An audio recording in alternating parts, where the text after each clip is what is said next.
বিশ্বকবি রবীন্দ্রনাথ ঠাকুরের লেখা কবিতা বীরপুরুষ।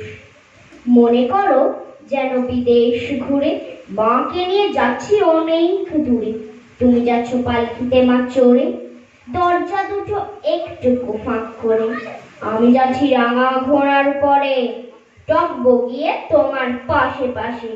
রাস্তা থেকে ঘোড়ার খুঁড়ে খুঁড়ে রাঙা ধুলোয় মেঘ উড়িয়ে আসে। সন্ধে হলো, সূর্য নামে পাটে, এলেম যেন জোড়া দিঘির মাঠে। ধু ধু করে যেদিক পানে চাই, কোনোখানে জনপদ নাই। যেন আপনের তাই ভয় পেয়েছ, ভাবছো এলেম কোথা? বলছি ভরো না মাগো, ওই দেখা যায় মরা নদীর সুতা। চোর কাটাতে মাঠ রয়েছে ঢেকে, মাঝখানে পথ গিয়েছে বেঁকে। গরু বাছুর নেই গো কোনোখানে। সন্ধে হতেই গেছে গায়ের পানে। আমরা কোথায় যাচ্ছি কেই তা জানে। অন্ধকারে দেখা যায় না ভালো, তুমি যেন বললে আমায় ডেকে। দিঘির ধারে ওই যে কিসের আলো, এমন সময় হারে রে রে, ওই যে কারা আসতেছে ডাকছে রে। তুমি ভয় পালকিতে এক কোণে ঠাকুর দিকটা স্মরণ করছো মনে। বেড়ানো পাশের কাঁটা বনে পালকি ছেড়ে কাঁপছে ধরো ধরো।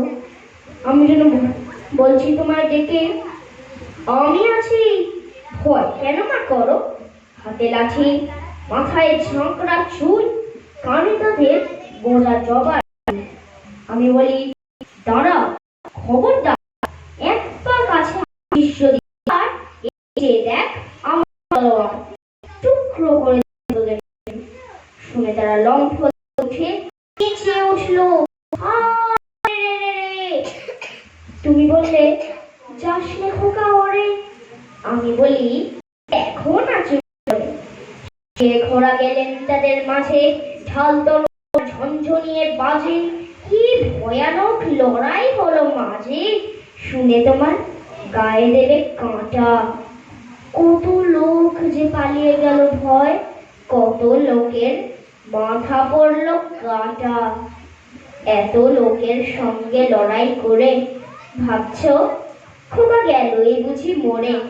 আমি তখন রক্ত মেখে ঘেমে বলছি এসে, লড়াই গেছে থেমে। তুমি শুনে পালকি থেকে চুমু খেয়ে আমায় কোলে, বলছো ভাগ্যি খোকার সঙ্গে ছিল, কি দুর্দশাই হতো তা না হলে। রোজ কত কি ঘটে যাহা তাহা, এমন কেন সত্যি হয় না আহা। ঠিক যেন এক গল্প হতো তবে, শুনতো যারা অবাক হতো সবে। দাদা বলতো কেমন করে হবে, খোকার গায়ে এত কি জোর আছে। পাড়ার লোকে সবাই বলতো শুনে, ভাগ্যি খোকা ছিল মায়ের কাছে। নমস্কার। খুব সুন্দর একটা কবিতা আজকে আমাদের শোনালো বীরপুরুষ।